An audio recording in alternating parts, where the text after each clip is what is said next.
Good morning, everyone. My name is Chetan Singh. I'll be your host for today's webinar. Today's webinar, which is on criminal appeals by HS Bhangoo sir, who is a faculty member at Chandigarh Judicial Academy, will be taking this session. I welcome you all, and I'm sure everyone knows how these webinars have been going on. First, Sir Bhangoo sir would detail the entire webinar on criminal appeals, and a lot of you would have the questions would be get answered through the detailing part itself. Sir has a presentation as well, so you will be able to see his presentation, and you can also hear him throughout the webinar. And post the webinar, if you have any questions, you all know that there's a segment on the screen wherein you can put the questions, and the questions will be answered by. Without any further ado, I would request, first of all, I will welcome Sir, and thank you, my personal thanks to Sir for coming and conducting this webinar. And now I'll request HS Bhangoo Sir to please start the session, and I'll see you after the detailing is done and in the question answer round. Sir, I request you please, sir, start the session. Hello. Yes, sir. Hello, friends. Now, Mr. Chetan, yes, am sir. I there? Yes, sir. Can I go on? Yes, sir. Please, sir. Okay. Well, this is HS Bhangoo, a retired district and session judge. Today, I'll be sharing my experience and whatever little knowledge I have regarding criminal appeals with you. Mainly, we will be discussing the various problems which are often raised by judicial officers.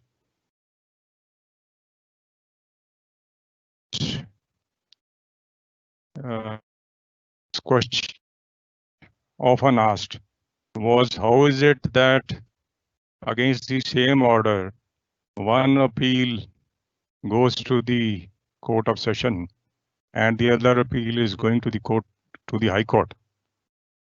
So this problem was quite prevalent at one time. I'm not aware what is the situation now. How was this happening? What was the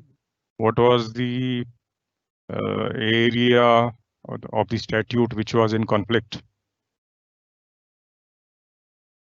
It started with the amendment of 2009, when a right of appeal was given to the victim under proviso to section 372 CRPC. If the said proviso is on your screen, it shows that under section 372 proviso, provided that the victim shall have a right to prefer an appeal against any order passed by the court, acquitting the accused or convicting for lesser offense or imposing inadequate compensation. And such appeal shall lie to the court to which an appeal ordinarily lies against the order of conviction of such court. So by virtue of this amendment of 2009, the victim was given a right to file 3 appeals. One was against acquittal orders, second was conviction for lesser offense, and third was regarding inadequate compensation. And all these appeals from the order of magistrate, the appeals went to the Court of Session. And if the order was from the Court of Session, then it went to the High Court.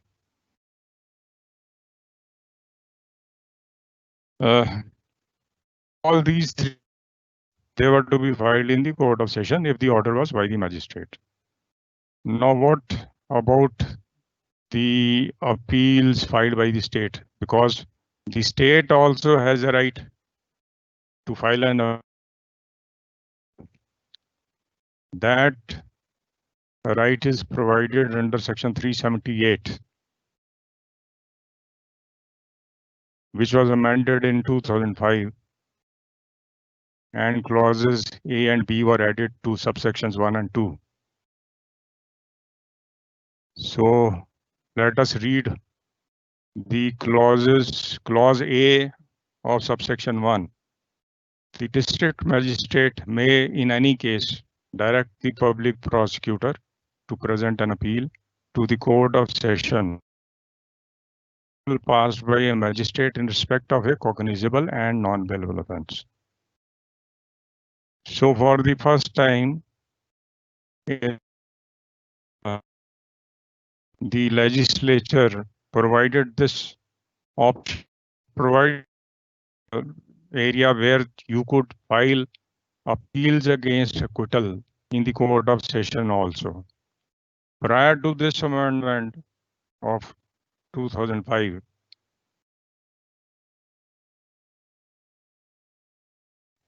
were filed in the High Court, and only the state had a right of going in appeal against acquittal orders. So all the appeals were going to the High Court.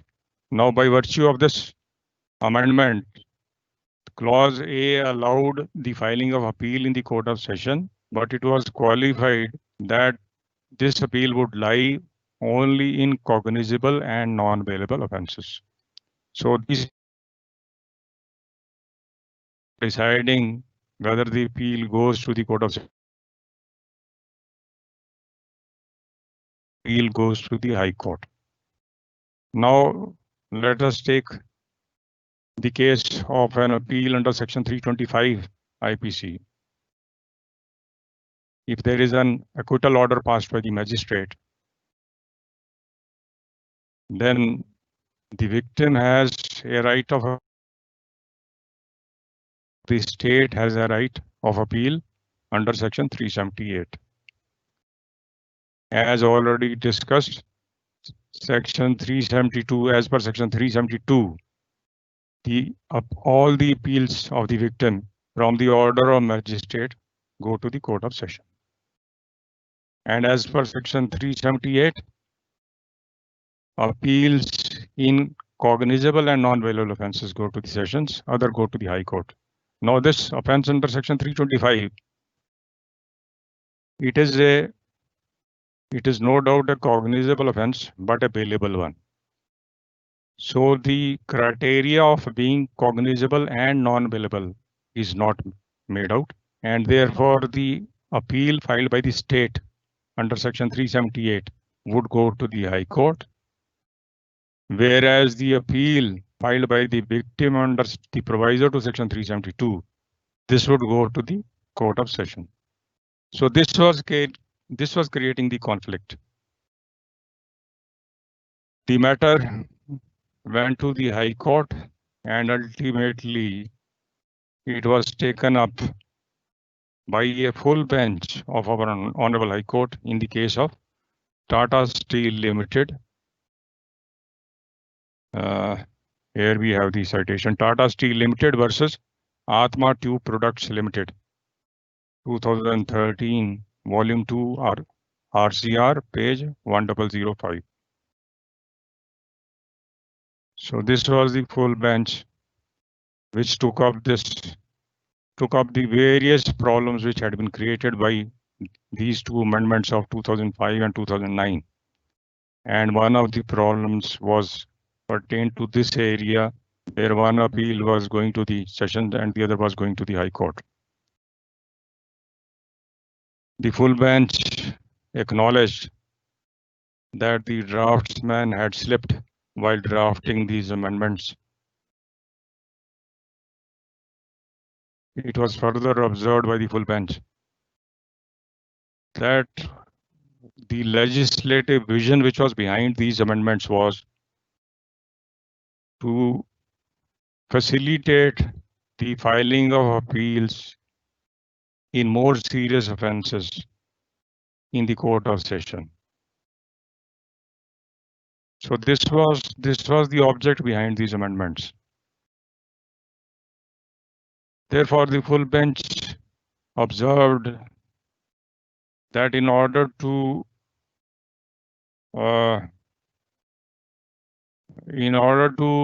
advance that object of the legislature, we have to interpret these provisions in such a manner that all appeals in cognizable offences go to the court of session. And in opinion of the full bench, this could be possible if we interpret these words cognizable and non-bailable offences by substituting word and for or. So and should be read as or. If we read it as or, then cognizable or non-bailable offences. That would facilitate the filing of appeal in all cognizable offences, whether they are bailable. The full bench had referred to various judgments of the Supreme Court and had also referred to the Hayden's rule, known as mischief's rule. And thereafter, it had concluded that in so many cases had been read as or to facilitate the object behind the legislation. And accordingly, we can do this in the present problem also. And accordingly, now as per the full bench, the word and is to be read as or. So if we read it as or, in the example which we had just taken up, it was a case under section 325 IPC. The victims appeal, but all the victims appeal, whether the offense is cognizable, non-cognizable, bailable, non-bailable, they go to the court of session. So that appeal goes to the session. Because of this interpretation, now it is covered by the word cognizable. It may not be non-bailable. So this appeal would also go to the court of session. So this has facilitated to a large extent, and to a large extent has removed the said problem which was created by this legislation. But we can't say that the problem has been resolved entirely, because cases where still one appeal goes to the court of session and the other goes. One of such examples would be an offences under section 323, 325 IPC 25, but is acquitted for the offence under section 323 IPC. Wants to challenge that order of acquittal, and the state also wants to challenge that order of acquittal. So for offense under section 323, the victim's appeal can come to the. There is no problem. But that would not come to the court of session, because 323 is a non-cognizable and bailable offense. So this would not be covered by section 378(1)(a) as interpreted by the full bench of our Honorable High Court. So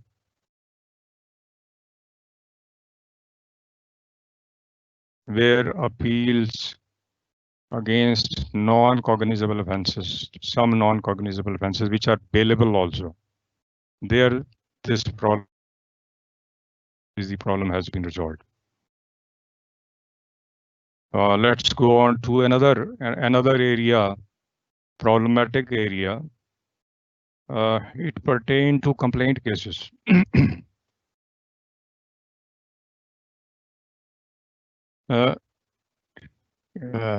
When an order of acquittal is passed in a complaint case, then section 378 subsection 4 says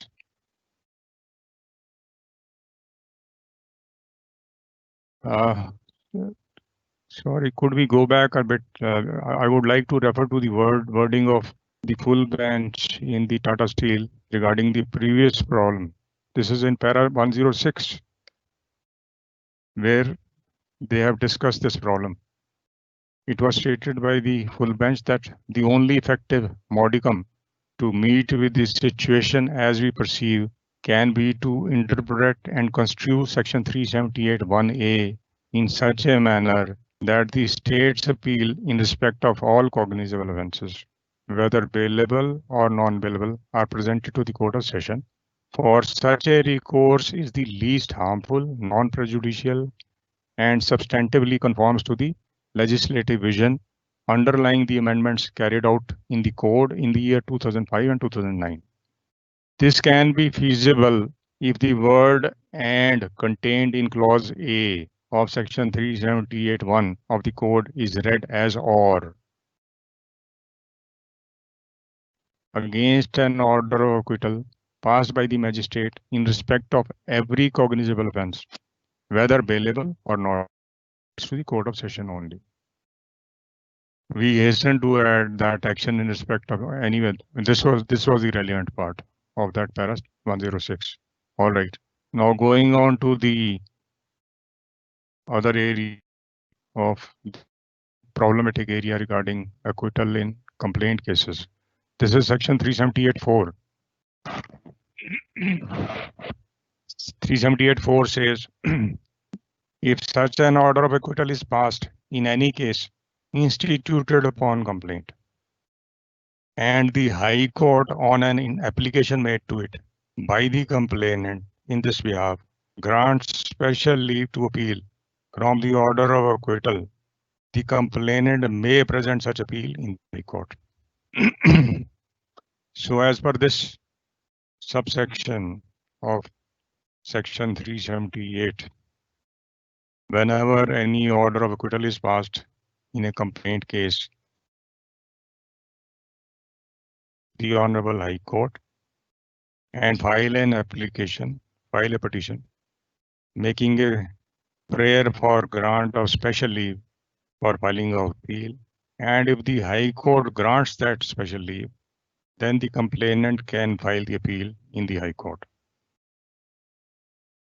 So this appeal, it is against any order passed in the complaint. So even if the order is passed by the magistrate, the appeal has to be filed in the High Court after obtaining special leave.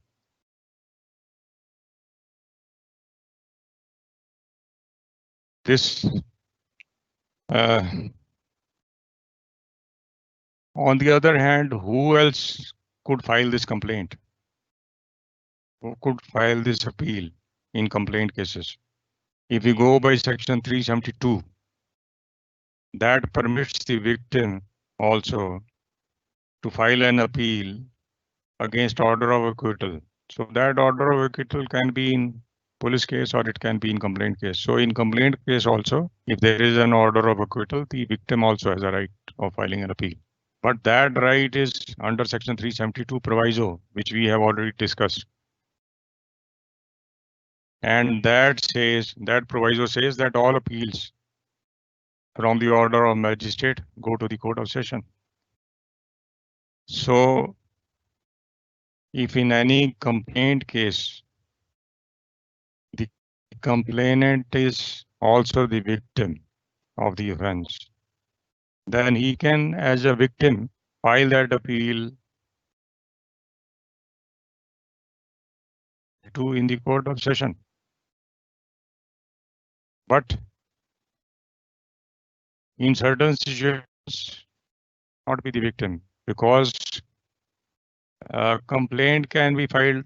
It is not necessary that a complaint has to be filed by the victim, by any person. So the complainant may be the victim, complainant may not be the victim. Is the victim, then he can utilize this provision under section 372 in the High Court. No, sorry, in the Session Court. But if the complainant is a person who is not the victim of the offense, then he cannot use this provision for filing appeal in the Court of Session. He has to adopt the procedure given in section 370, special leave, and then file appeal. So again, this conflict. This matter was also taken up by the full bench, and they observed that if we go through the history of these provisions and if we go through the amendment of 2005, it becomes apparent that the legislature has not been very lenient with complaint cases, has not been very lenient in filing of appeals against orders of acquittal in complaint cases. Full stop.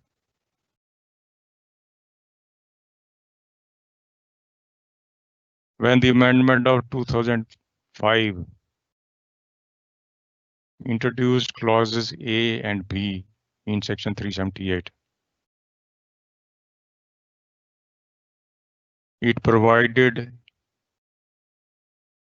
an appeal against order of acquittal passed by the magistrate, which could be filed in the court of session. So under this provision, this part of the section 378 clause A and B, they apply to police cases and not to complaint cases. So for police cases, the legislature provided that for cognizable and non-bailable offences, you can file an appeal in the court of session as far as police cases are concerned. But if it is a complaint case, then we go to subsection 4, which says that if it is a complaint case, then you have to go to the High Court and obtain a special leave. So in 2005 also, when they carried out this amendment, still they retained this stringent provision and this uh, placed keeping the both these police cases and complaint cases were kept on different footings. So they retained that provision that complainant's appeal against acquittal will only go to the High Court. If the legislature wanted, it could have made this provision of clause A applicable to complaint cases also, but it was not done. The subsection 4 was retained. So the legislature, the intention of the legislature was, and their acquittal orders are not to be taken lightly. They should go to the High Court. The matters should not be that simple. So challenging of those orders was made more difficult, and that was retained. So this shows the intention of the legislature.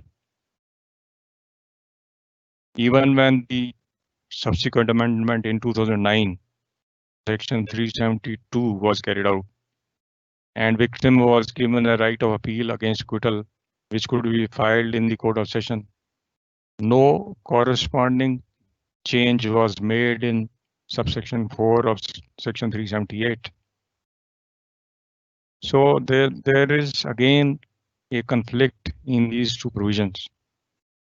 And the full bench went with the intention of the legislature that it wants that the appeals against acquittal should not be filed easily, and they have to go to the High Court and obtain special leave.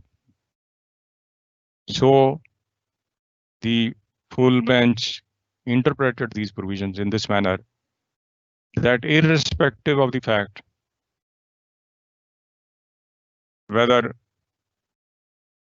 the complainant is the victim or he is not the victim, or the victim and the complainant are different persons, in all those eventualities, whether the victim of the complaint case is filing this appeal or the complainant who is not the victim is filing this appeal, they have to go by the provisions of section 378, subsection 4, and the appeal will only go to the High Court. So that was how these provisions were interpreted by the full bench as far as complaint cases are concerned. There was another question because complainant who is not victim and who goes under leave of the High Court before filing this appeal. So would that provision of special leave apply to the victim also? To this question, the full bench answered in the negative, and they said that the provisions of section 378(4) specifically refers to complainant, that the complainant will obtain leave, and that cannot be read as victim will obtain special leave. So to that extent, they said no, the victim will not be required to obtain special leave. Only the complainant who is not the victim, only that person would have to obtain special leave. This interpretation of the full bench has now been upheld by the Supreme Court in the case of Mallikarjun Kodagali versus State of Karnataka, 2019, Volume 2, SCC 752, where they have laid down that the victim who files an appeal in the High Court would not be required to obtain leave of any kind, because leaves are of two kinds. One is under subsection 3 and the other is under subsection 4. Under subsection 3, it is simple leave. Under subsection 4, it is special leave. So the victim is not required to obtain leave or special leave. This has been said by a 3-judges bench of the Honorable Supreme Court in the aforesaid case of Mallikarjun.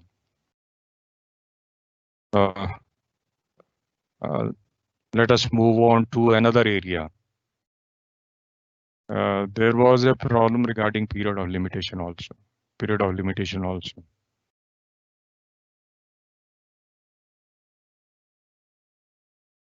What is the period of limitation for filing an appeal against an order of acquittal passed under section 372? That would be one of the questions. Though section 372 was amended and that proviso was added, 3 appeals were provided to the victim. However, no corresponding amendment was made in the Limitation Act. So let us try to go through the relevant provisions of Limitation Act. The limitation period for appeals is provided. Limitation period for criminal appeals is provided in Article 114 and 115. So let us first 114, which from an order of acquittal. Appeal from an order of acquittal, A, under subsection 1 or subsection 2 of section 417 of the Code of Criminal Procedure 1898. So it is talking of the old section of CRPC of 1898. Subsequently, in the new CRPC of 1973, this section 417 substituted by section 378, and this has also been the Supreme Court in the case of State versus Dharampal, 2001, Volume 10, SCC 2, where they have stated that section 417, subsection 1 and subsection 2 have to be read as section 378, subsection 1 and subsection 2. So instead of section 417, we read it as section 378. So now this article 114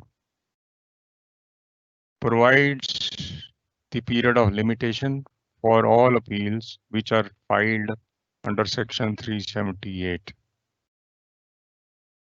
What is the difference between subsection 1 and subsection 2? It talks of two subsections. 378 subsection 1 pertains to appeals against acquittal filed by the state government. And subsection 2 is regarding the appeals filed by the central government in the cases of acquittal. So all appeals under subsection 1 or subsection 2, the period is 90 days as per Article 114. There has been a subsequent addition of subclauses A and subclause B in both these subsections. In subsection 1 also they have clause A and clause B. In subsection 2 also they have clause A and B. Under clause A, the appeals go to the sessions.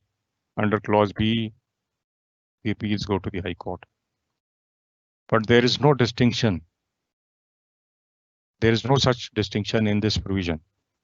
It is under section 378, subsection 1, whether it is an appeal going to the session under clause A or going to the High Court under clause B, the period is 90 days.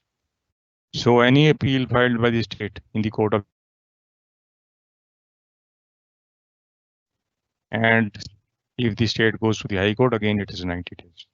So this provision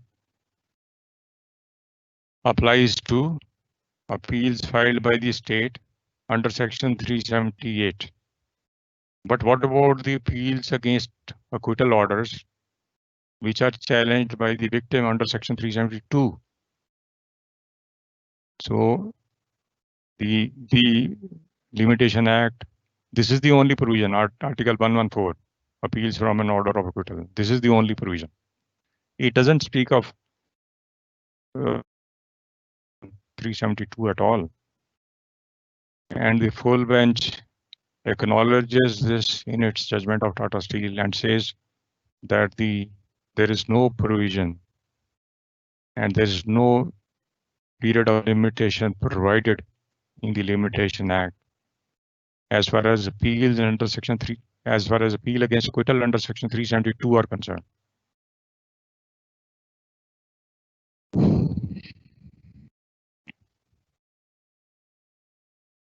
The full bench goes on to observe that in cases where no period of limitation is provided, then we have to go by a reasonable period for filing of the appeals.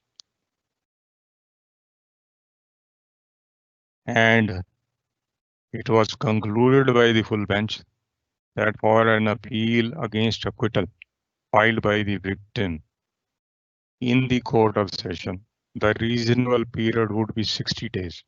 And if he wants to file an appeal in the High Court, then the reasonable period would be 90 days. So if the victim is filing an appeal against order of acquittal in the court, in your court of session, then he has to file the same within 60 days. Whereas the state is given 90 days under Article 114. Okay, so that aspect touches only one of the appeals given to the victim under section 372. The victim has been given 3 types of appeals. One is appeal against acquittal order. The second is appeal against conviction for lesser offense. And the third is against inadequate compensation. So what is the period of limitation as far as the 2 remaining appeals are concerned? One being against conviction for lesser offense, the other being against inadequate compensation. So we go on to Article 115, Clause B, which says under the Code of Criminal Procedure 1898, now 1973, Clause B, from any other sentence or any order not being an order of acquittal. So all other sentences or orders except the orders of acquittal, they are covered by this provision. So luckily, these two appeals, which we are talking of under section 372, they would be covered by this provision of Article 115. They would fall in this definition from any other sentence or any order not being an order of acquittal. So this says if the appeal is filed in the High Court 60 days, and if it is 30 days. So if the victim has to challenge an order of conviction for a lesser offense, or he is challenging an order against inadequate compensation, then he has to file the appeal within 30 days in the sessions court for that offense. So that explains these three areas of conflict or uncertainty which had arisen because of the amendments, the recent amendments, and which our Honorable High Court has resolved in the aforesaid manner.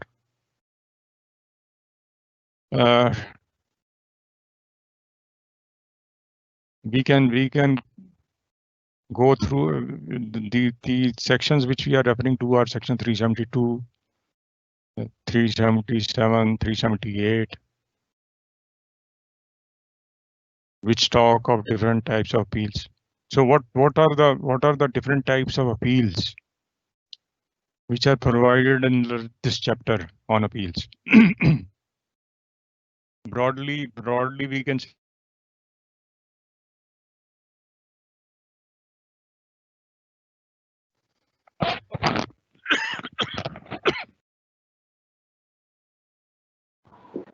So are you all right?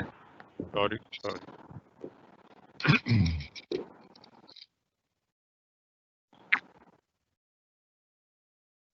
So mainly there are four types of appeals. One of these appeals is filed by the convict. This appeal is filed under section 374. The convicted can challenge his conviction.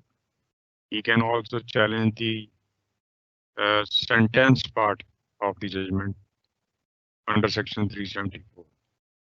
So the convict is given this right of appeal by section 374, and the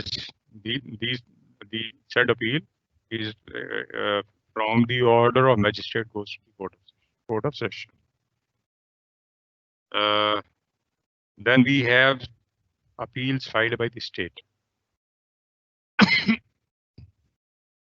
First was appeal by the convict. Now is this appeal filed by the state.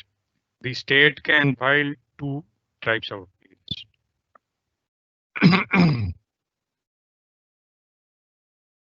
One is appeal against acquittal, provided by state,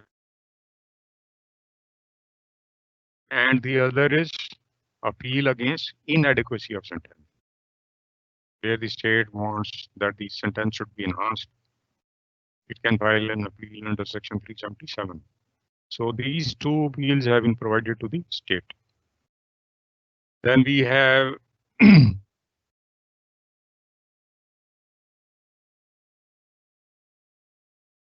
complainant who is not the victim.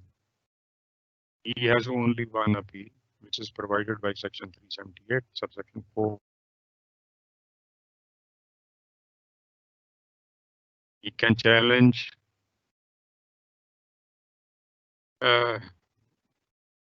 he appeal can be filed under section 378, or whereby the complainant has to go to the High Court and has to obtain the special leave of the High Court, and only then that appeal can be filed. Fourth category is appeals by the victim. The victim has been given three types of appeals. One is appeal against acquittal, second is appeal against conviction for lesser offense, and third is appeal against inadequate compensation. These are provided by the proviso to Section 372, and all these appeals go to the session from the High Court, from the order of the magistrate.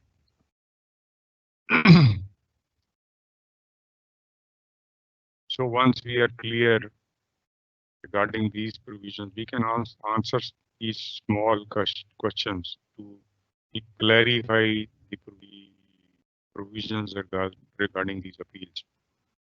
Supposing there is a case of conviction for a lesser offense, the magistrate has passed an order convicting an accused for a lesser offense. Supposing the case was for the charges were under Section 326, but the accused was convicted under Section 24. So it is a case for conviction for a lesser offense by the magistrate. It's a police case. It's a police case. So who can challenge that order? Can the victim challenge that order? The answer is, of course, yes, because the victim has been specially provided with this appeal under the proviso of Section 372. And where does that appeal go? It goes to the sessions. Can the state also this order of conviction for a lesser offense? The answer is no. The state cannot challenge this order. No such right is provided to the state. So let us not be confused regarding that. It's a conviction for a lesser offense. The state has been provided a remedy for inadequate sentence, not for lesser offense.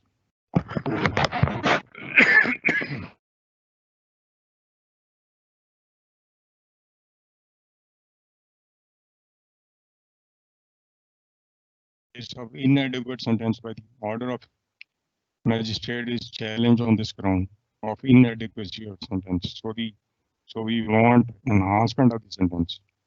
So can the victim of the offense file an appeal for enhancement of the sentence? The answer is no.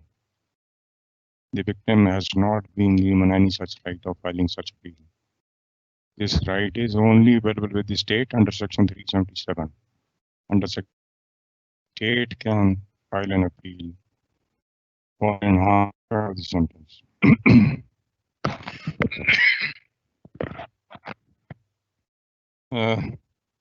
What about inadequate compensation? Suppose the magistrate is sought to be that the compensation awarded is inadequate. Then can the state file an this ground we want more compensation to be granted, or can? The answer is of course no. The only person who can file an appeal challenging an order of on the basis of inadequacy of compensation is the victim, who has been given this right under Section 370. No one else has been given this. So we can look at these provisions in that manner and as to who can file this appeal and who cannot file this appeal and where all these appeals would go. So I hope these provisions, we have been able to deal with some of the basic provisions of 372, 377, 378. All right. To some other important provisions of this chapter, namely Section 383 to 386 are also very important. Section 394 is also very important. So we will briefly discuss these provisions also.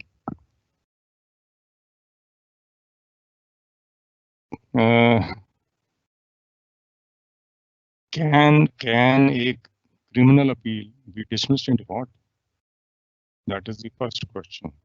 Can a criminal appeal be dismissed in default by your court? The answer is no, it cannot. At one time we had a judgment of the Honorable Supreme Court a two judges bench in Ram Naresh Yadav versus State of Bihar, where it had been said that yes, appeal can be dismissed in the court also. But that was subsequently set aside by a full bench of the Supreme Court, not a full bench, sorry, by a three judges bench of the Supreme Court. There are various judgments on that point. One of those judgments is Kishan Singh case. Kishan Singh, I think we have something material on this. No. Kishan Singh versus State of Uttar Pradesh. Kishan Singh versus Uttar Pradesh. This is one of those judgments where it was clarified that criminal appeals cannot be dismissed in default. All right. This appeal further explained the powers of the court under Section 384. What is Section 384? Section 384 is regarding summary dismissal of the criminal appeals. So on the first date, which is the date for preliminary hearing,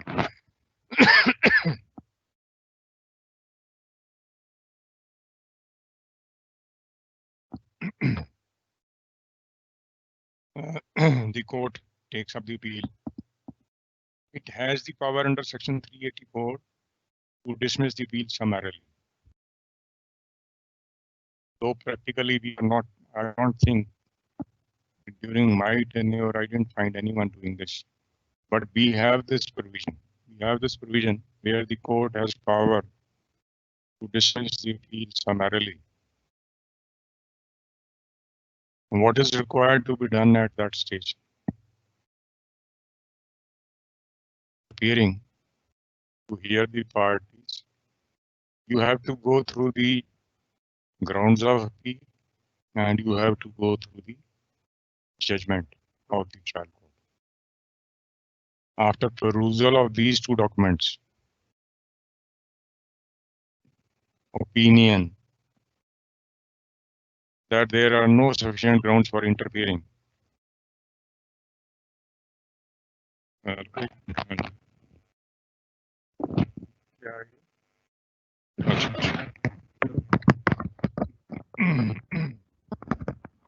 sir आवाज आ रही है, कोई problem नहीं है। आ रही है? आ रही है, कोई प्रॉब्लम नहीं है आवाज की। Can continue. Okay, so we were talking of Section 384.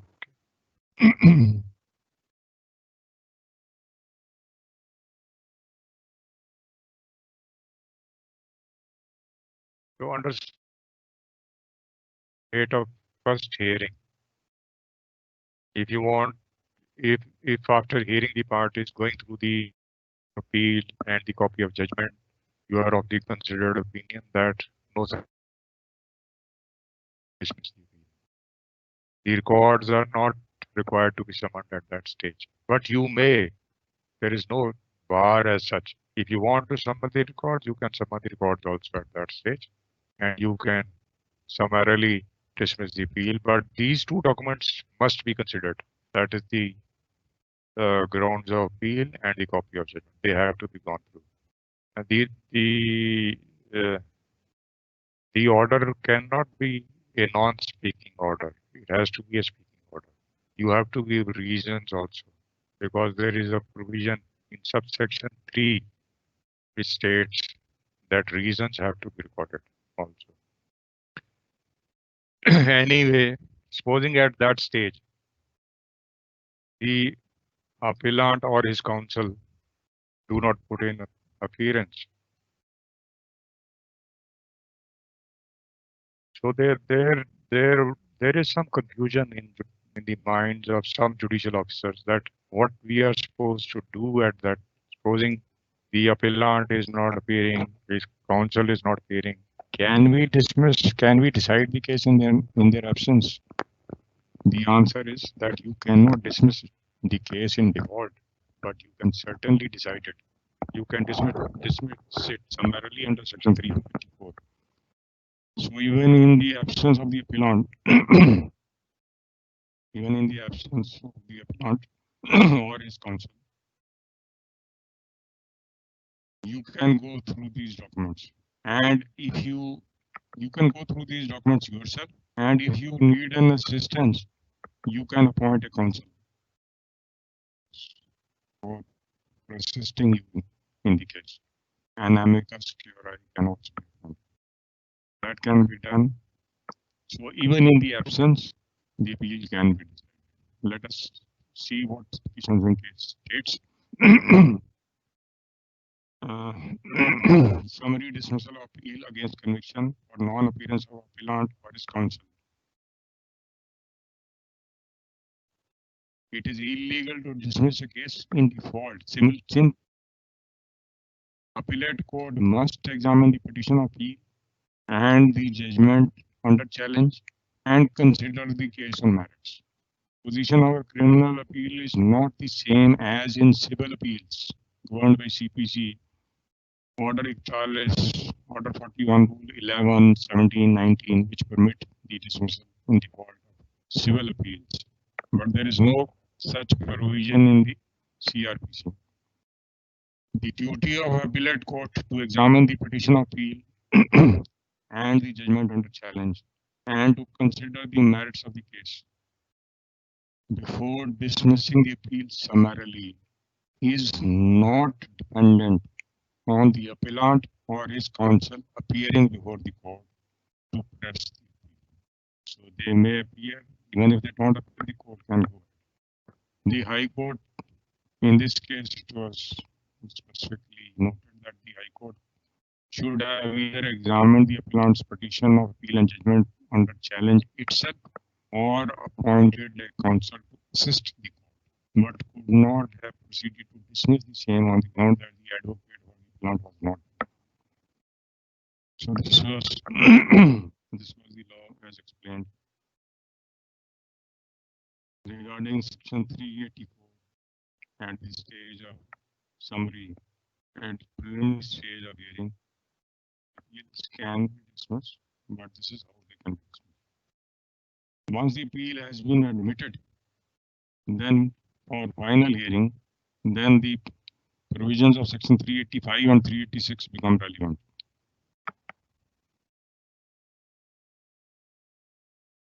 Under these provisions,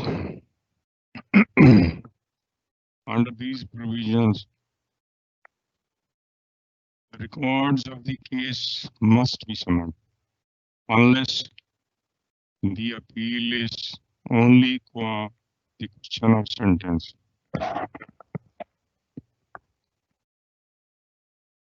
Otherwise, you cannot decide the case in absence of the records. The records have to be summoned. Place of hearing has to be given to the parties. But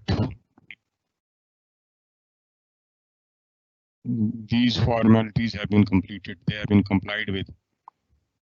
Then the absence of the appellant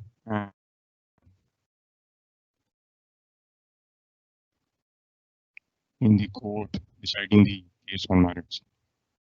But anyway, it cannot be dismissed in default, but it can be decided on merits, even if the appellant, whether the appellant appears, whether he doesn't appear.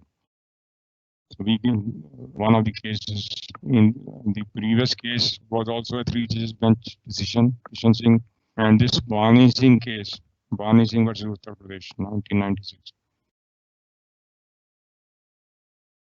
which says dismissal of appeal for default or non-prosecution without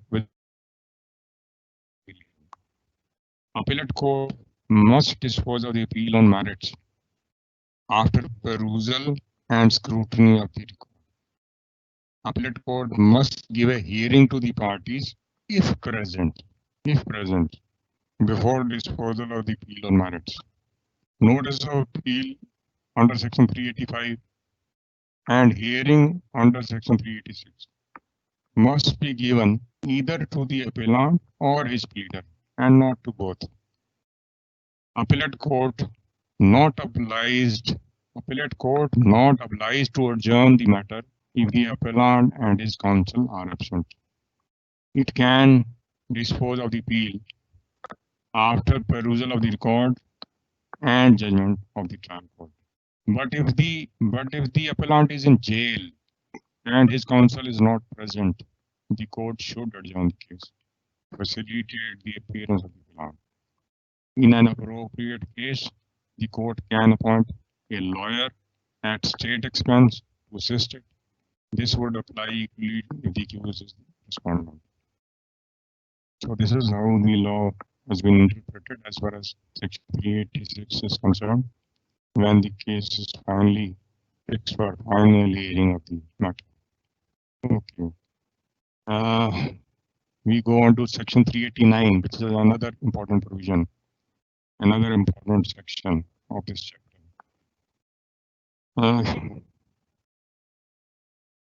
I think almost every day you are dealing with some stay application in appeals.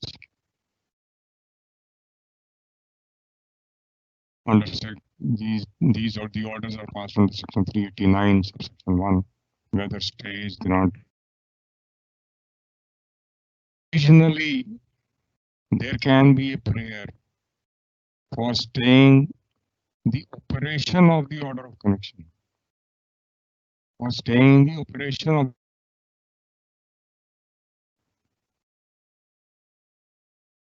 So, what does Section 389(1) say? What does it allow? What orders can you pass? Section 389(1) says that the execution of the sentence or order appealed against can be suspended during pendency of appeal. It's the suspension of the order, execution of the sentence or order. How is the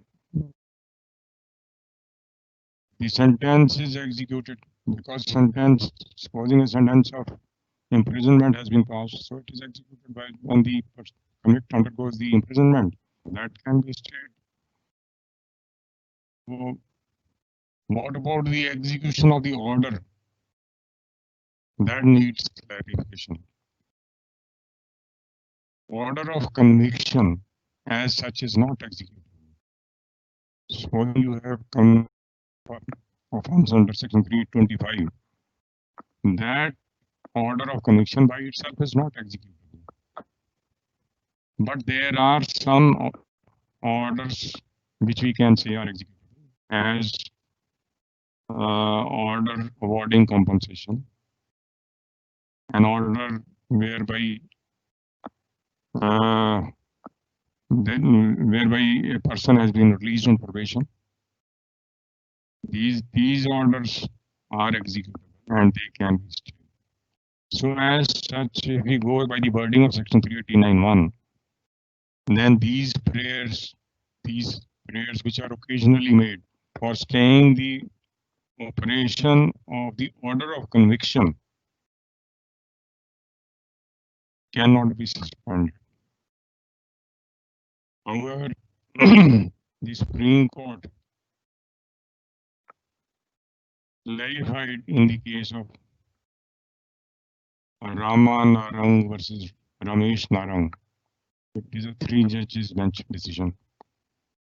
1995, volume 2 SCC, page 513.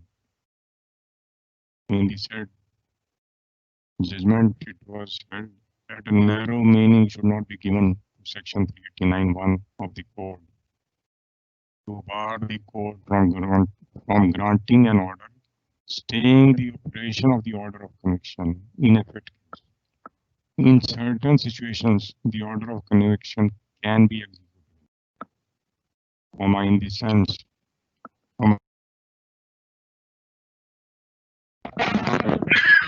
so in certain, we have such provisions where once a person has been convicted, then he stands disqualified from contesting an election or so on.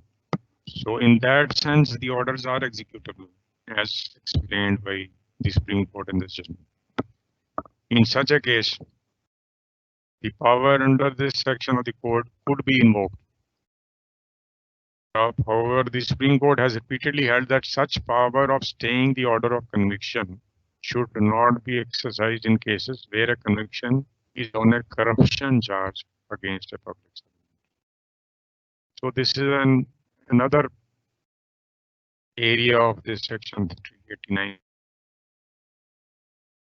that whenever you get an application seeking a stay on the order of conviction, then in some rare cases, which we would be discussing in which situations you can grant a stay, and which we would be taking up the other two cases, Casey Serene and Navjot Sidhu also. But normally, you don't grant, normally you don't suspend such orders of conviction. But in some rare cases, we can do it. But as far as conviction of corruption charges are concerned, the answer is absolute no. Absolute no. This matter came up before the Supreme Court in Casey Serene versus CBA Chandigarh, 2001, Volume 6, SCC 584, where it was held as follows. When a conviction is on a corruption charge against a public servant, the appellate court or the revisional court should not suspend the order of conviction during the pendency of the appeal, even if the sentence of imprisonment is suspended. It would be a sublime public policy that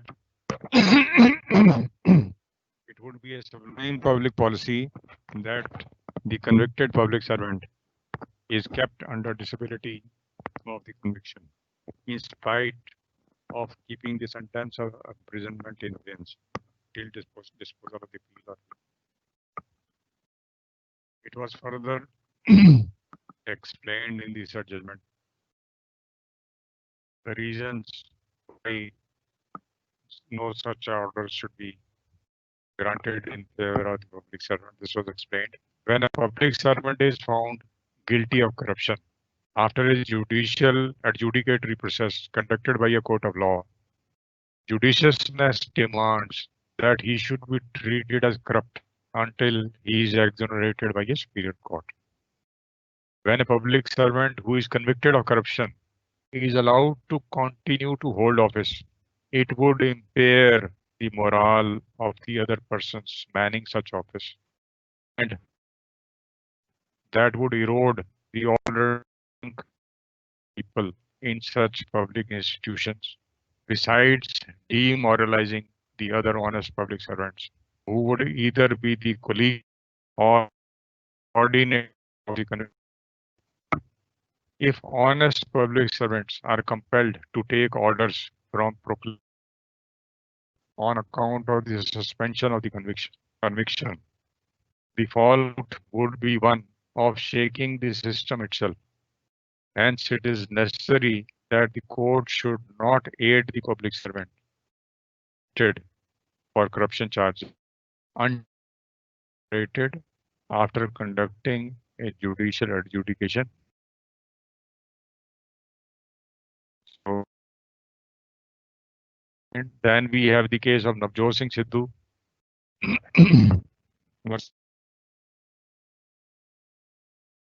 Volume 2 SEC 574, where the Honorable Supreme Court had operation of the conviction order. The Honorable Supreme Court, however, explained that she confers power not only to suspend the execution of the sentence and to grant bail, but also to suspend the operation of the order appealed against, which means the order of conviction. So again, it was reiterated that a narrow interpretation is not to be given provisions of section 389(1) in that sense. So in the broader sense, yes, the order of conviction can also be suspended. Thus, an appellate court can suspend or grant stay of order of conviction. But the person seeking stay of conviction should specifically draw the attention of the appellate court to the consequences that may arise if the conviction is not stayed. So this is important. So in what situations do you grant a stay of the operation of the conviction order? It has to be made clear. You have to be satisfied by the appellant that in case the order is not stayed as to what is the injury he is going to suffer, and that injury would be irreparable, and even if subsequently he is acquitted, it would not result in it would not undo the harm which has taken place. So only in cases where the said order of conviction would lead to injustice and irreversible consequences and damages, which cannot be undone if he ultimately succeeds, the courts should grant an order suspending the operation of the conviction orders. So, in this case, for the Supreme Court further states, unless the attention of the court is out of the conviction, an order of stay of conviction, further grant of stay of conviction, further grant of stay of conviction can be resorted to in rare cases.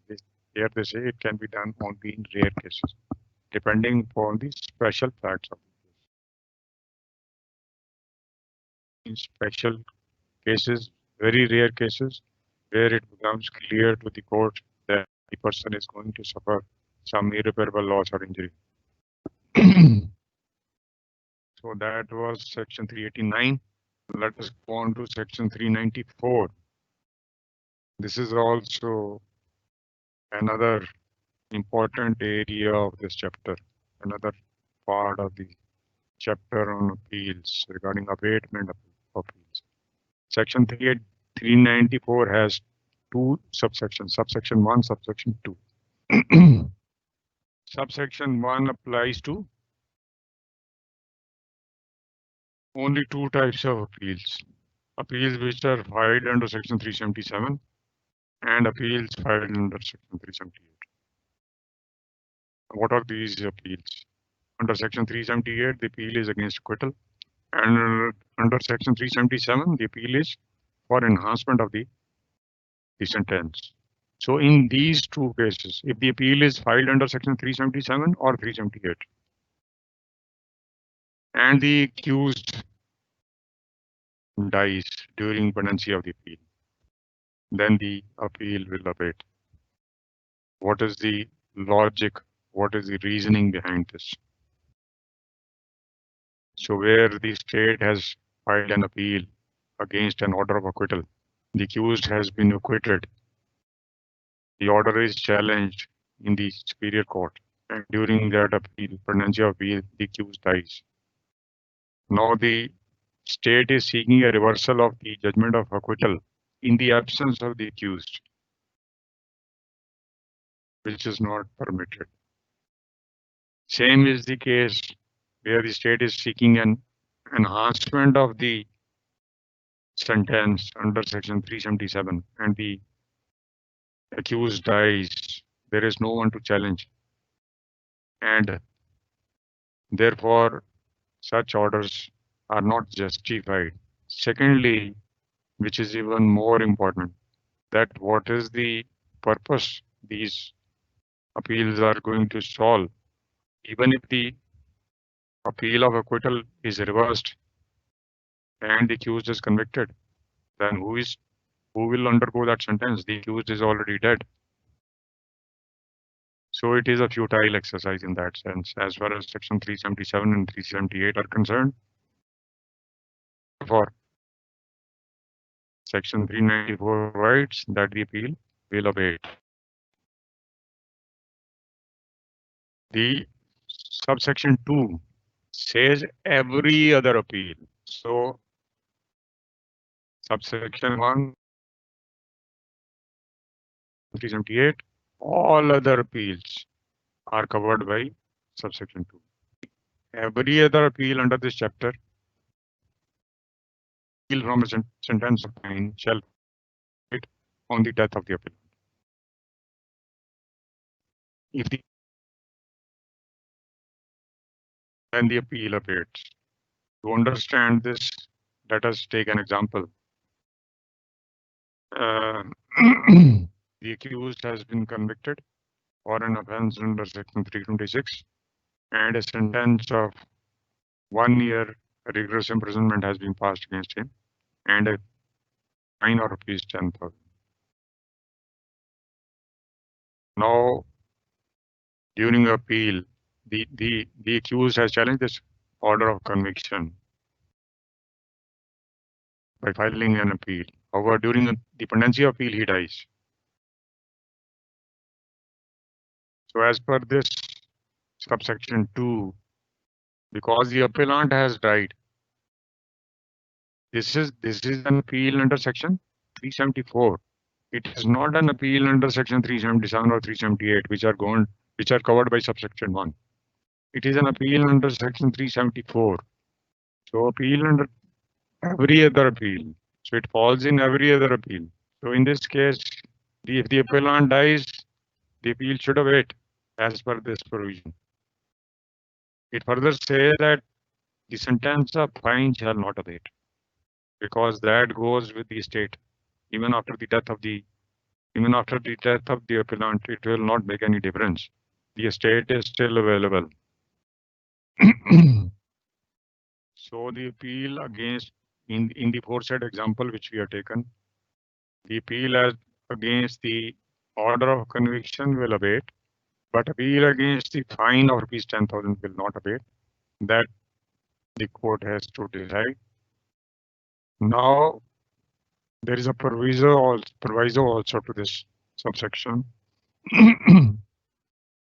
There may be cases where the family of the accused may feel that the name of the family, that this conviction is a blot on the name of the family or the honor of the family.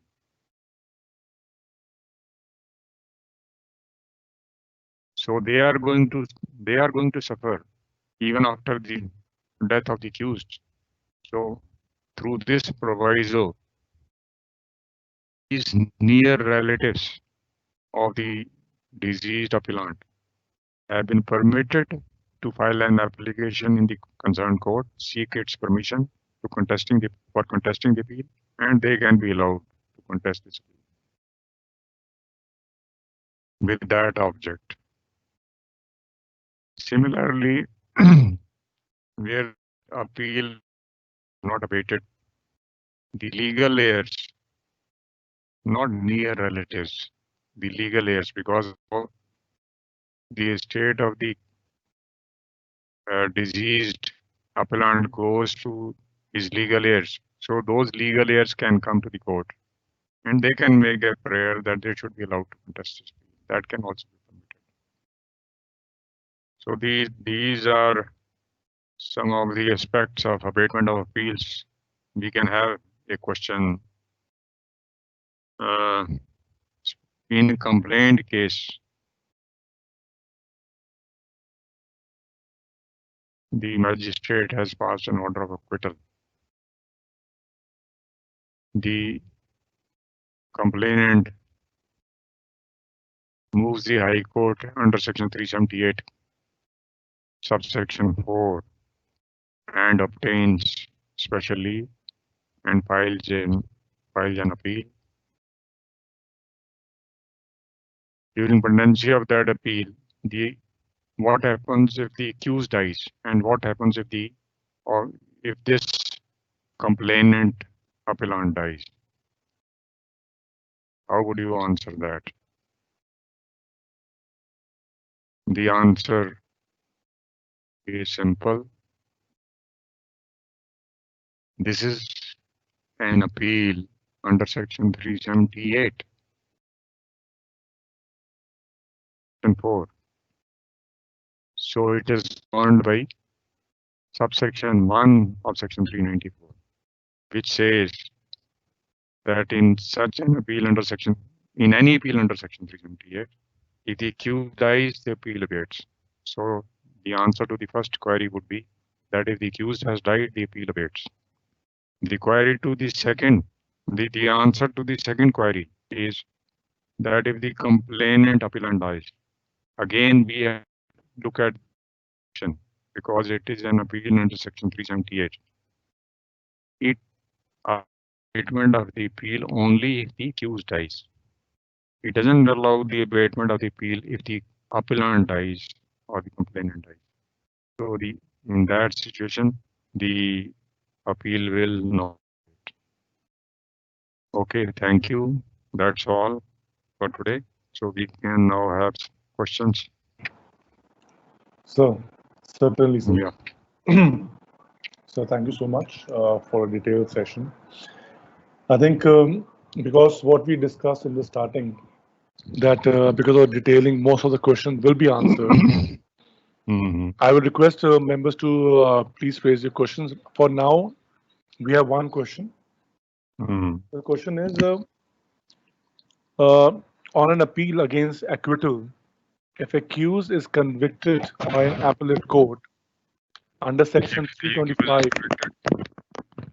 So I'll repeat the question. Can you hear me, sir? Am I audible? Yeah, please. Okay. So I was saying that on an appeal against acquittal, if accused is convicted by an appellate court under section 325 of IPC and is sentenced to 3 years of simple imprisonment, can the sentence be suspended under section 389 subsection 3 of CRPC?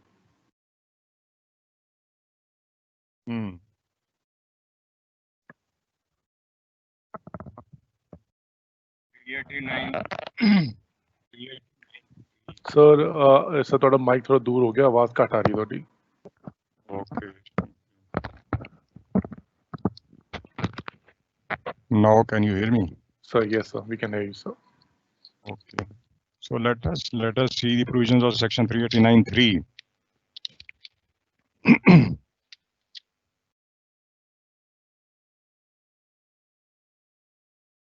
There are two requirements as per subsection 3, where the convicted person satisfies the code by which he is convicted that he intends to present an appeal. There should be a remedy of appeal available against that order, which in this case is not available.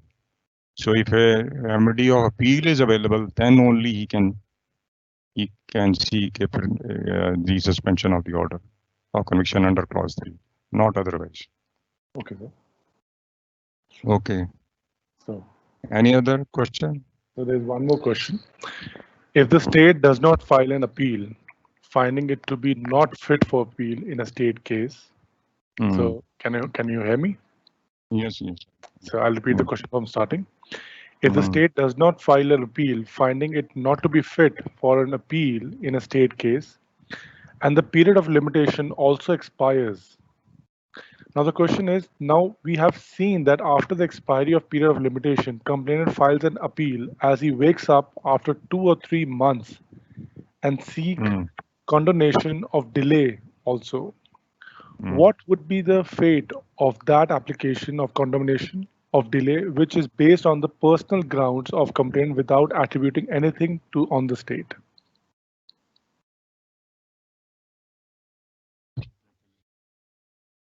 Now we are speaking of the condemnation of delay. Sir, your mic is a bit far off. Thoda mic to निकालो sir. Okay. Now it's okay, sir. As far as period of limit condemnation of the delay in filing appeal is concerned, that is not a subject matter of this chapter on appeals. So it all depends on the facts of each case. If the court feels satisfied, there is no bar as such. The delay can always be condoned. There is no such no such strict law that in any eventuality, if there is delay, it cannot be condoned. Of course, it can be, but it all depends on the facts of it. How the delay has been explained. The state has not filed an appeal would be one of the reasons which go in his favor, that the order has not been challenged and the victim and now he has come to know of it and therefore he has filed this. Definitely. Okay. So, could I request you to just repeat the last sentence, because I think we couldn't really understand the last sentence properly. Last sentence regarding this condonation. Yes, sir. Okay. I was saying that it all depends on the facts and circumstances of each case. So, in this, the facts as stated in this question, the state has not filed the appeal.